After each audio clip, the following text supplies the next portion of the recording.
कमर और घुटनों का दर्द हमेशा उम्र की वजह से ही होता है? नहीं, बिल्कुल जरूरी नहीं है। बड़ी उम्र की खवातीन कौन से टेस्ट जरूर करवाएं? बड़ी उम्र की खवातीन हर 6 महीने बाद अपनी मेमोग्राफी जरूर करवाया करें। घुटनों के दर्द में ऑपरेशन कब जरूरी हो जाता है? और अगर आप अफोर्ड कर सकते हैं तो आपको रिप्लेसमेंट सर्जरी करवा लेनी। इतनी ज्यादा एंटीबायोटिक लिख के दी जाती है, क्या ये लेनी चाहिए बुखार में? प्रेगनेंसी कंसीव जब आप कर रहे होते हैं या आप इस प्लान में होते हैं, तो क्या इस दौरान स्ट्रेंथ ट्रेनिंग या वेट ट्रेनिंग करनी चाहिए? अगर आप प्लान करें तो आपको स्ट्रेंथ और वेट ट्रेनिंग मॉडरेट करनी चाहिए। 20 ठीक to है। 25 मिनट्स योगा करें आप। योगा मैं आपको ज्यादा रिकमेंड करूंगी। ठीक देयर है। सर्टेन टाइप्स ऑफ योगा जो आपको हेल्प कर सकते हैं कंसीव करने में। ठीक है।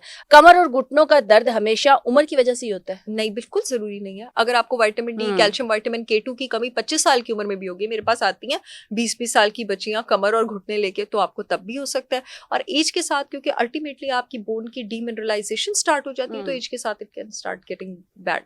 ठीक है। बड़ी उम्र की खवातीन कौन से टेस्ट जरूर करवाएं?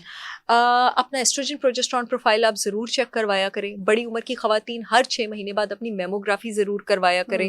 अपने आप को ब्रेस्ट कैंसर की स्क्रीनिंग के लिए जरूर अपडेटेड रखा करें। अपना HbA1c करवाया करें। अपना lipid profile, thyroid profile, vitamin D, vitamin B12 और RFTs किडनी के टेस्ट। अच्छा, कुछ लोग कहते हैं जी हम कैल्शियम तो ले रहे हैं लेकिन उसके बावजूद हमारी हड्डियां कमजोर हैं। क्योंकि हड्डियां बड़ी कॉम्प्लेक्स मिनरल हैं। हड्डियां खाली कैल्शियम से थोड़ी बनी है, हड्डियां सेलेनियम से भी बनी है, हड्डियां बोरॉन से भी बनी है, हड्डियां फास्फोरस से भी बनी है। उसके साथ आपकी डाइट भी बहुत ज्यादा जरूरी है।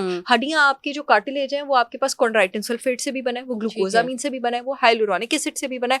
सारे कॉम्प्लेक्सेस को आपको लेना चाहिए। और फिर कैल्शियम लेते हैं प्लीज बहुत ज्यादा ध्यान रखें कि कैल्शियम आप कार्बोनेट मत लें, वो उल्टा आपको किडनी स्टोन करता है। कैल्शियम हमेशा सिट्रेट फॉर्म में इस्तेमाल किया करें। ठीक है। विटामिन डी की डेफिशिएंसी तो हो जाए तो आप उसको लेते हैं, लेकिन विटामिन डी अगर आपकी बॉडी में ज्यादा हो गया तो उसको किस तरह से कंट्रोल करें? विटामिन डी की टॉक्सिसिटी बहुत रेयर है, लेकिन अगर हो जाए तो परेशान होने की जरूरत नहीं है। आप 3 से 4 महीने से विटामिन डी के सप्लीमेंट्स लेना छोड़ दें, वो ठीक हो जाता है। घुटनों के दर्द में ऑपरेशन कब जरूरी हो जाता है? जब आपको ऑर्थोपेडिक सर्जन सजेस्ट करे, और अगर आप अफोर्ड कर सकते हैं तो आपको रिप्लेसमेंट सर्जरी करवा लेनी चाहिए। बच्चे बार बार बीमार क्यों हो जाते हैं? इम्यूनिटी कम है, इसी वजह से बीमार हो जाते हैं। जंक फूड बहुत ज्यादा खाते हैं। जंक फूड जो बच्चे खाते हैं उनके जिस्म से vitamin C, zinc, B vitamin, ये सब डिप्लीटेड रहते हैं। आप बच्चों को जरा दें ना, गोश्त भून के, कलेजियां भून के, नट्स और सीड्स दें, तो मैं देखती हूँ बच्चे कैसे बीमार होते हैं बार बार। अच्छा, आजकल के बच्चों को देखा है वो स्नैक्स खाते रहेंगे, उनको आप मैकडोनल्ड खिला दो, और अगर आपने उनको ये नहीं खिलाया तो वो सारा दिन भूखे रहेंगे और दूध पीते हैं। ऐसे बच्चों का क्या इलाज है? उनकी माओं का इलाज होना चाहिए।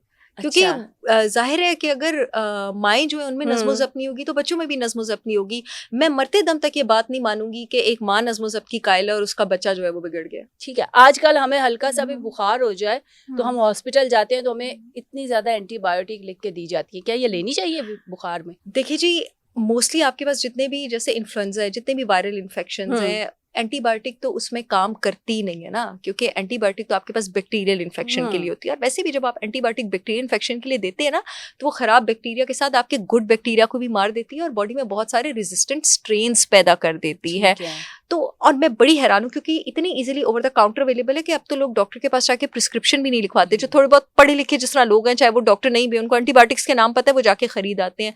Do not go for it unless and until it is absolutely necessary. आपकी जो बॉडी, जब आप इनिशियली बीमार होती है ना, तो आपका जो फीवर है वो आपकी बॉडी की क्राई फॉर हेल्प है। आपकी बॉडी टेम्परेचर रेज पता है क्यों करती है? क्योंकि जब टेम्परेचर रेज होता है तो ऊंचे टेम्परेचर में वायरस और बैक्टीरिया सर्वाइव नहीं कर सकता, वो उसको मारने की कोशिश कर रही होती है। Let your body fight. ठीक है। बच्चों में कौन सी वैक्सीन है जिसको वालिदैन ज्यादातर इग्नोर कर देते हैं? पहले पोलियो वैक्सीन को इग्नोर किया जाता था, बट आई एम ग्लैड कि अब तो बहुत हुकूमत की तरफ से अवेयरनेस है, बड़ी ज़बरदस्त इकदाम है माशाल्लाह। अब तो हमारे मुल्क में इशू नहीं है।